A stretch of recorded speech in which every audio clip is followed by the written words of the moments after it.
It's Saturday. I have not gotten enough sleep this week, and after a week of vacation food, I am craving veggies. But the house is quiet. I have had my coffee. There's a bagel that is toasted for me, and I am relaxed.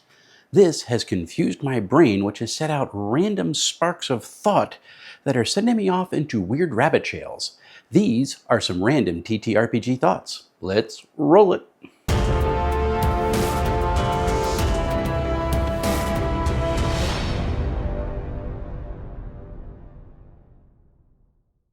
Before we begin, I want to shout out everyone who has liked, commented, and subscribed to DM Tales. It helps a lot. If you'd consider doing those things for this video, I would be most grateful. And a special shout out to my coffee contributors who help keep this channel going out of the kindness of their hearts.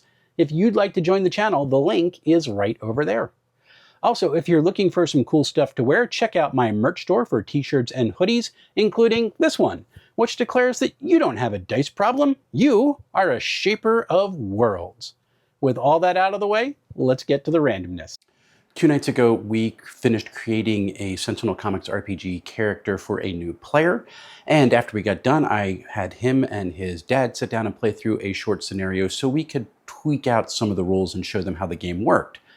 As we were doing this, my little one came downstairs and asked, "Are you playing without me?"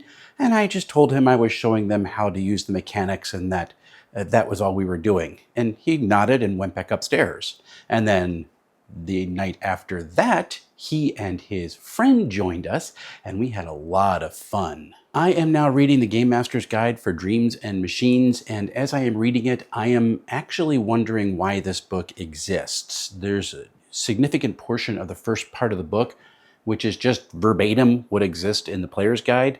And then when they start diverging from the player's guide in the different groups that exist in this world, the stuff that's added into the Game Master's Guide is stuff that the players need to know. So why isn't it there? As I'm reading it, I just get the feeling that this really should have been one book. Skimming through Rust and Redemption as I am writing my review has reminded me why I have enjoyed reading this book so much. The essays in it are fantastic, and it's wonderful fodder for anyone who is wanting to write a post-apocalyptic campaign or even just a post-apocalyptic scenario. It has also reminded me why I enjoy some post-apocalyptic fiction while not enjoying others.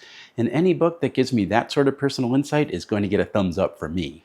So last night, as my little and his friend came down to play Sentinel Comics RPG along with the 2 other players who had played the night before, we foiled a techno heist, which was great. There was a villain named Input, their minions named were Bytes, there were cool hostages they had to release, and they foiled the whole plot. And after we got done, I asked his friend, "Hey, did you enjoy this?" And she looked up and went, "Yeah, I want to play that again." That's a good night. This week, I got a compliment on my I Break Bell Curves shirt while I was out for ice cream. And then afterwards, I was interviewed by a local news station because they were doing the 100th year of the ponies swim later on this month, and they wanted to get some local reaction from tourists. So I would call that a branding win. All right, I'm going to read this one. Let me get this straight here. So Trump ran for office doing nothing but fear-mongering, which catered to conspiracy theorists. He got elected, and the conspiracy theorists demanded that he release the Epstein List so that they could know who the pedophiles were and who they were supposed to hate, which was great.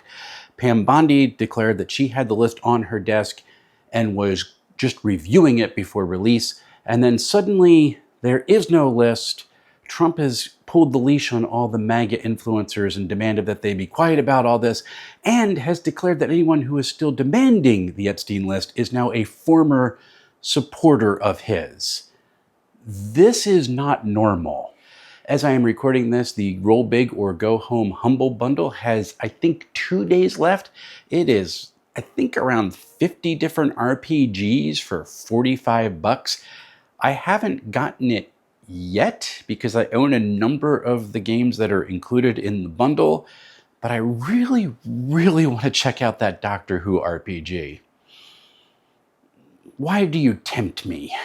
When I get done my vacation portion of my sabbatical, I am going to be doing a bunch of members-only live streams on the channel because There's a whole bunch of games that I want to do character creation for, and I think it would be fun to share with folks. Pro tip, if you take your little to the beach just for a visit and say, do not go in past your ankles, you really should have a change of clothes, because the little is not going to go in only to his ankles, or at least he's only going to envision his ankles as being at the lowest point of where the waves comes in and forgets that the water goes up and down. We did in fact have a change of clothes, which was much needed because we were getting ready to go to dinner. So I have adopted a new platform to do my live streams called Lightstream, which is really flexible, cool, very simple and minimalist, but it's got some neat features. And this would allow me to do some actual plays on the channel without crashing my internet. At least I hope it will.